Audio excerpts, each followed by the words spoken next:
Welcome here to my canning day. I really enjoy canning. I have previously done all types of canning, from very rigorous high batches, very traditional. I've done refrigerator canning, quick canning, and I must say that I really enjoy quick canning and refrigerator canning. Traditional canning is a lot more time consuming, but you usually yield quite a large batch, and it is something that you can store at room temperature for long periods of time. Quick canning or refrigerator canning, which is mostly what I'm sharing here, is something that you can do quickly. You can make it in small batches, and you have to store it in the refrigerator until it's eaten. Through this video, I'm going to share with you guys my recipes and my methods, and I hope that you learn something and enjoy this less intense take on canning and how you can have items like this at home simply, easily, and quite fast. So I'm going for pickles first. I've previously shared my sweet pickle recipe, but I wanted something more dill, garlicky, and sharp, which is my favorite pickle, and it's also my kids' favorite. So we're going to do 3/4 cups of water, 1 cup of white vinegar, 1/4 cup of apple cider vinegar, which I did have to strain because there was a bit of sediment on the bottom of the bottle. I'm going to add in 1/2 teaspoon of pickle crisp. This is totally optional, but if you want your pickles a little more crisp, you can get it. It is by Bernardin, and I do really enjoy how a little bit goes a long way. You're gonna do 2 teaspoons of some sort of salt. I use sea salt, but you can also use pickling salt, and then 2 tablespoons of cane sugar. I'm gonna move this onto the stove, boil it, and really let these more grainy textures dissolve into the brine itself. And then I can start slicing up these pickling cucumbers.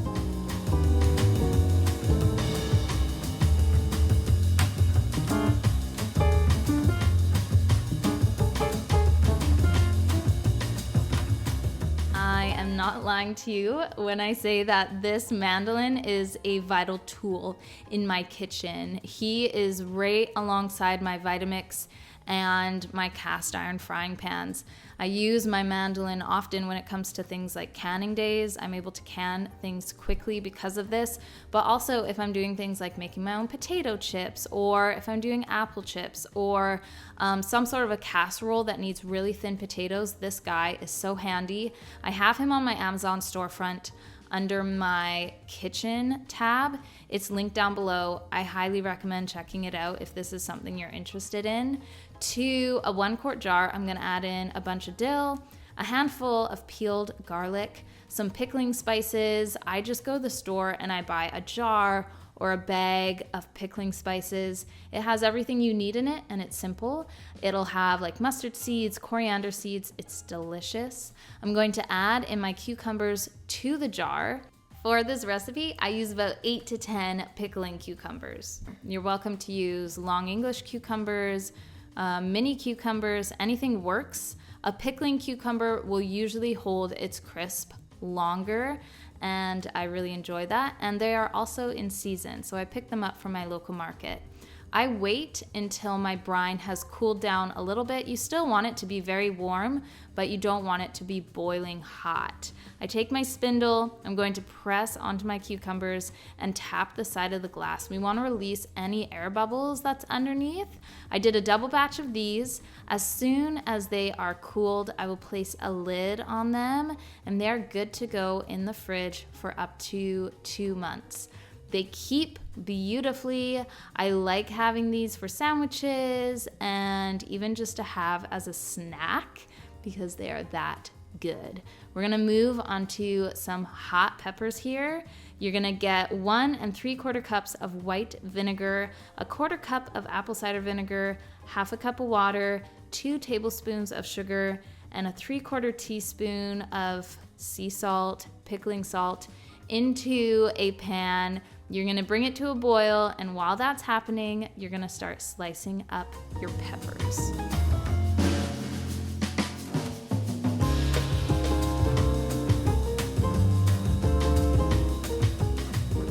You can see here that I'm adjusting my mandolin so I can make my slices thinner or thicker, kind of depending on how I'm feeling. I usually like these a very good middle ground, not too thin, not too thick, just a perfect size. I'm also wearing a glove because we're handling peppers, and that spicy juice will hurt your hands. So for my peppers, I'm using a variety.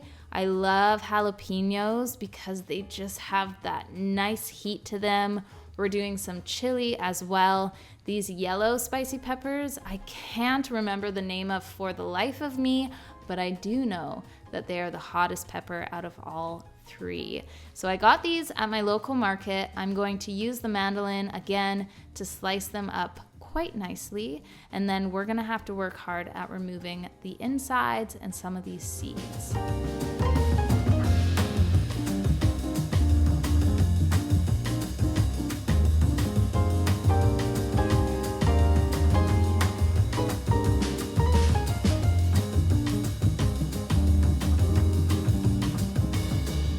Now, I'm sure someone has a much more simplified way or a quicker way of doing this, but honestly, I just put on 2 gloves and I start going to town, just pushing out the center of any of these peppers, removing some seeds. I do this quickly. It takes me about 5 minutes to get through the bunch.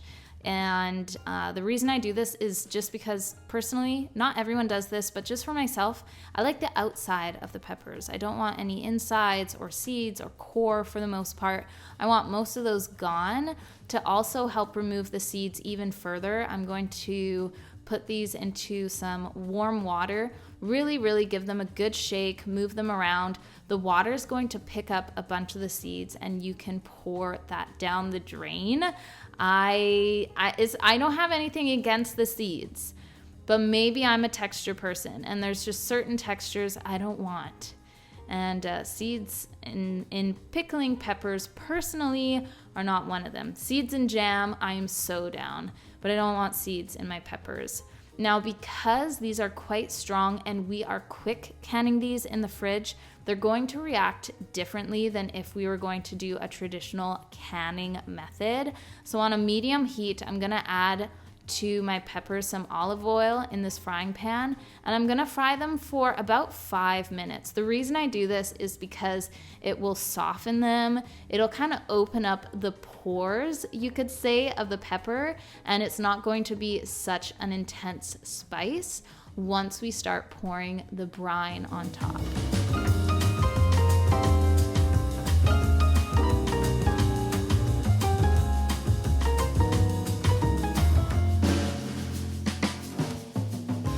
I use about 14 peppers here, give or take. Every time you make this recipe, it's gonna vary the amount of peppers you use just because peppers come in such a variety of sizes. This recipe is for a 1-quart jar, or you can split it up between 2 jars. I'm again doing that tapping motion. Once the brine is all poured on top, I'm going to put them to the side to cool. These last in my fridge for up to 2 months, and now we're going to pickle some garlic.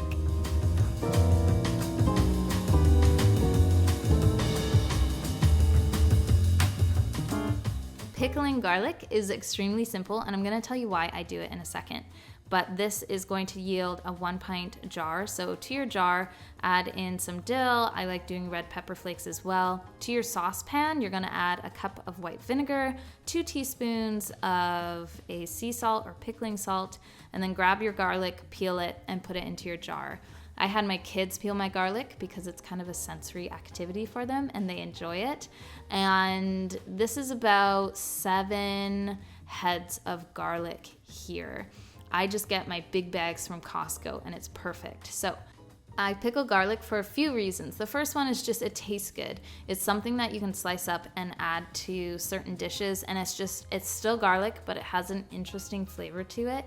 The main reason though I do this is because I eat a couple cloves of garlic just on their own every single day. And if I pickle them, it's a little bit easier for me to have, and they're much more enjoyable because it is such a strong flavor, which I believe comes from the enzyme which is inside the garlic.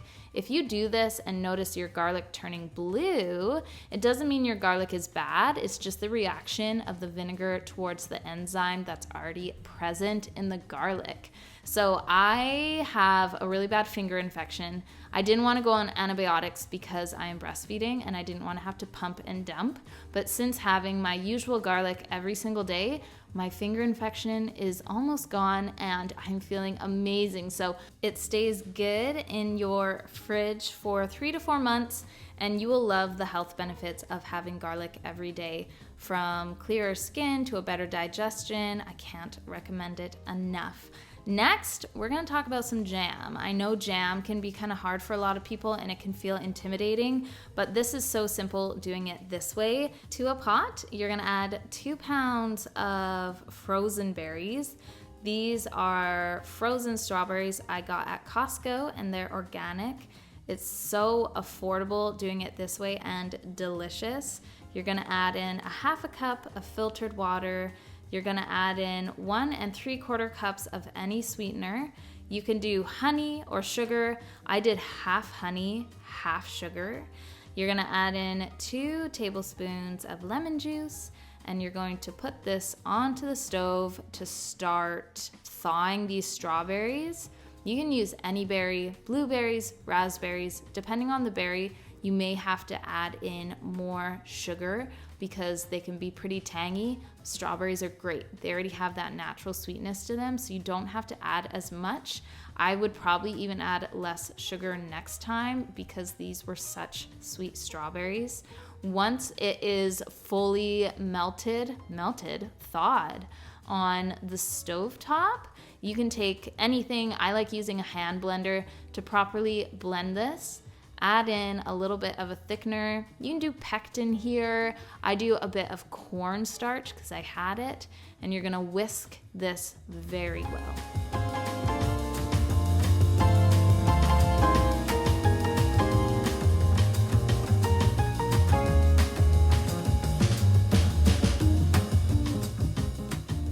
The cornstarch here is optional. You don't always have to use it, but I felt like my strawberry mixture was quite liquidy and I needed to add a bit of a thickener. I am doing the plate method, which is where you take some of the jam, put it on a plate, put it in the freezer for a couple minutes, and it kind of gives you a rough idea of what the texture is gonna be like. I wanted mine to be a little more runny because I like the idea of being able to pour it over things like biscuits and scones with cream for breakfast in the morning, so it's not such a gelatinous jam. You're going to boil it until you have it at the texture and consistency that you like. The longer you boil it, the more gelatinous it's gonna be. I wanted to keep mine quite runny, and I've even been adding this to whipped cream to put on desserts and pancakes and waffles for the kids, and it yields a pink strawberry whipped cream, which the kids think is so fun. This recipe usually yields just over a quart. I will sometimes do a 1 quart jar, or I will kind of split it up between a variety of jars. I will put these while they're still hot with their metal lids. So I have metal lids and plastic lids. The plastic lids are perfect for when your item's already cooled, but if you're going to put a lid onto an item that has not fully cooled yet, such as these strawberry jams, use a metal lid. I like the plastic ones because they clean better, they look nicer, they're easier for me to use, they don't rust, but I can only use them after my items have fully cooled, and they are only good for like fridge or pantry storage. You can't do traditional canning methods with them, but they are linked in my Amazon storefront because they are such great lids, and I recommend them to literally everyone who wants to kind of ditch the metal lids in the everyday. Okay, and now it's time for sauerkraut. So this is fermented cabbage. This is not a refrigerator canning recipe. This has to ferment at room temperature, and it is so simple. So what you're gonna do is slice up your cabbage super, super thin. I had 1.2 pounds of cabbage, which was 2 heads. For every pound of cabbage, you're gonna add in 2 teaspoons of salt. I had 1.2 pounds, so I added in just over 2 teaspoons of salt. Make sure your cabbage is sliced really, really, really, really thin, and don't slice up the core because I find that those pieces, it's just too much. They're too thick, they have too much personality, and they won't brine as well. So once you have your cabbage really thin, the salt is sprinkled on top, you're gonna use your hands in a bowl or a pot and really start to mush this around. Let it sit for about half an hour, come back to it with something heavy. I use my marble rolling pin. I stand up on a bench and I start pressing down into the cabbage. It's gonna release a bunch of juices. This is an extra thing I do that I don't see a lot of people doing, but I add a splash of white vinegar. It helps to bring out a lot of those extra juices, and I also love the flavor.